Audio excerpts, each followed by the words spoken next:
You've got a journey to make back to Saldanha Bay tomorrow, and you're flying out on Tuesday. Yeah. Yeah, so with all the money in the world, what can you do? Yes, man. I'll probably kill myself.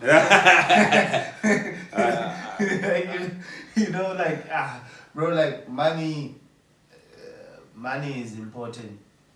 And it's just in the sense of trade, But other than that, it doesn't hold any weight, bro. Like so, if I was maybe like a billionaire or whatever, and that affect me and it changes who I am, bro, that they would kill me. But what would be the one thing that you think you can do with it that can impact society or people, apart from it being too much? What can you? Because everybody wants money, and everybody tells you, "I'm hungry," so it's just a question like with an unlimited bank account. Okay. Then what do you do? Do you spend it for yourself, or what do you do with it? Yeah, man. I suppose like the only thing that makes sense is to multiply it, and you can't multiply something on your own like that. One of the favorite phrases I love in the Bible is being fruitful and multiply. It's not that you have to multiply first. You have to be fruitful, meaning that you have to be productive. And then multiply that. So if I were to have more money, which means that I've been fruitful, the only logical step to that is to make that multiply, which means planting more seeds in people.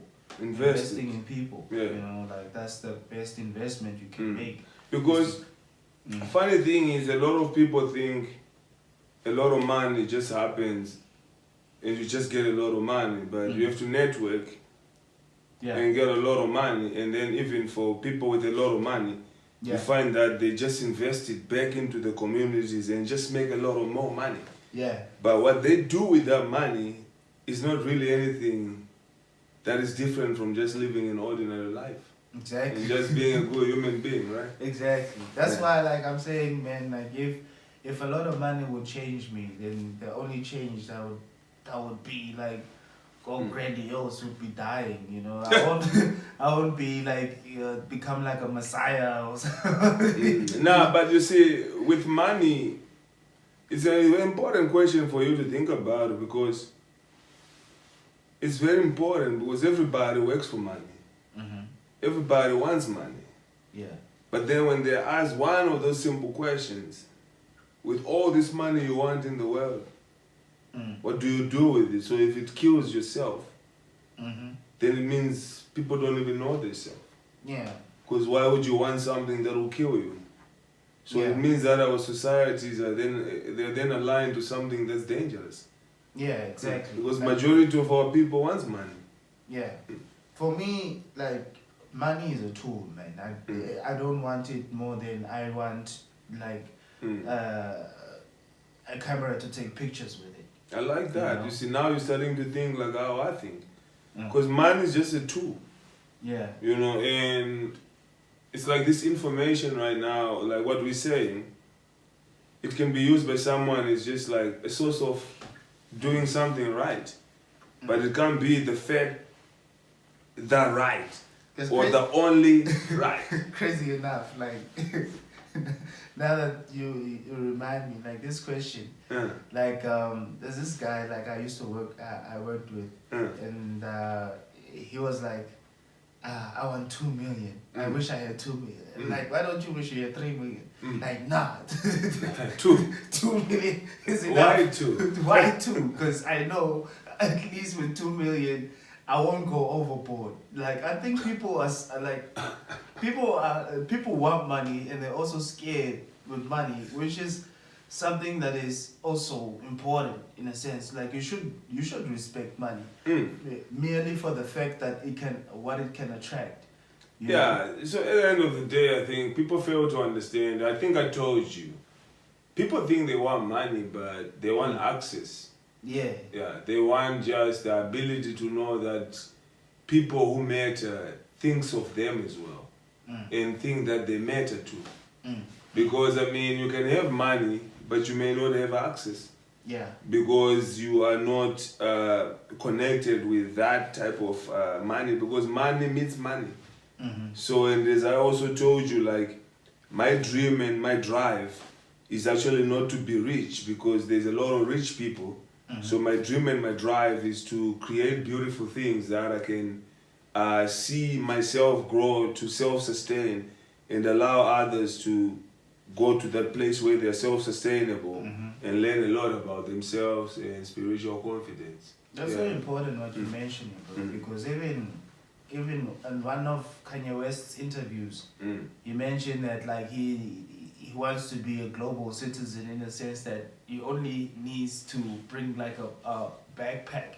Yeah. And that is his house. Yeah. We don't. You know? I believe Kanye, because look, man, it's not easy to have so much money and then you build a house and it's white and there's nothing in it, because, bruh, for an artist, life is empty. Let's be honest, bruh. Like, people barely love you like that, you know. Yeah. They love what you do, what you do for them, you know, but they don't love you. So you have to make peace with that. And so, I mean, when you say that I can live off a backpack, a lot of people don't understand, because they're not in his shoes to understand that when you create at such a level, you know, it's not many people love you. They just hate you. They despise you. They gossip. You know, it's just news. So how can he be happy? You know what I'm saying? Yeah, man. Like the type of love and the type of attention money brings you at this time, most likely you're gonna put yourself in a situation that is very sticky.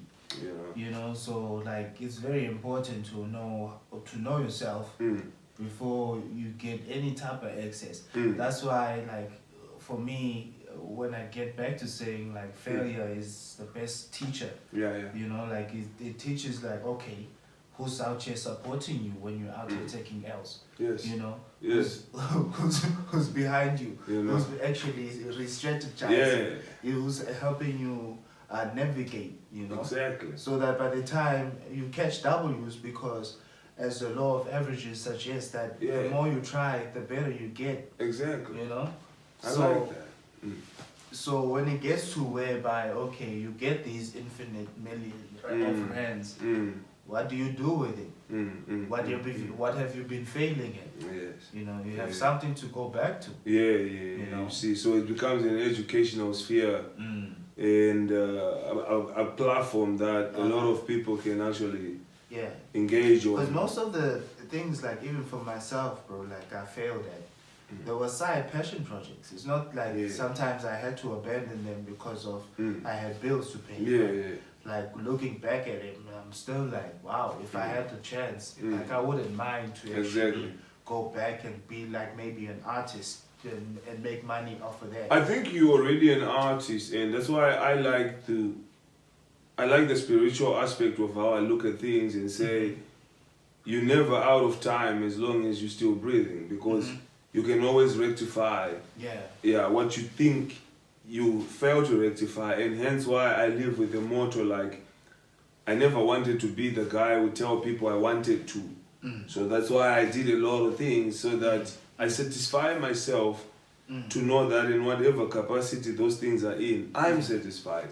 I played soccer, but I did not want to be like Ronaldo. But I knew that I would be satisfied. I played cricket for the university. I played basketball for the university. So that is just a way of saying I registered myself on a level of competence so that I can feel rewarded inside. And then I kept on moving on other grinds and stuff like that. So I kept on ticking, you know, some will say bucket list. My bucket list was even skateboarding. You know, I started to skate at a late age, 27. You know, now I run around with my longboard. I feel at peace. Shit like that, it's free. You know, so the atmosphere, man, is like, it's more important for me to be a liberty than to try to fake liberty. You know, so that's why no money can ever put me in an atmosphere. It's just the way I think and create and know that God and the family and people are always on my side, man. Yeah, bro. That's why, like, man, being human is such a bliss and such a pleasure. Like, it's a privilege, in fact, because like to suffer, to know what it means to suffer. Yeah. And like as scary as that is, we all relate to it. Exactly, bro. You know? Because that's what bonds us then, and why with all the money you can still suffer, you can be happy, because it's actually not that, it's from within. Exactly. That aspect of, even when I asked you about how life has been, because how life is to do with all those aspects of the money in your life, the no money in your life. So all these answers you've been giving us, they are positive to understand that you're getting a piece of whatever you have to get, and it's working, and it's making you happy. So even with all of it in the world, you may still just be rolling like this. Nah, bro, like, cause I need money to teach myself discipline to some capacity. But if I get infinite money, like, how can I discipline myself infinitely? So the ultimate, like, for me is death, bro. Like, I might accidentally wanna live forever, and create a cure that's gonna kill me, you know? Cause like niggas be thinking at that level, at that point, bro. Like, yo, I have so much money, and I only have like 20 years to live. Now I must use that 20 years to formulate something that's gonna make me live longer, and you're gonna live 5 years. So that's panic. That's also living purposeless. You know. Because with the purpose, you know that it's just about time, and I mean time comes for everybody. But the beauty in living life meaningful is everything makes sense at the end.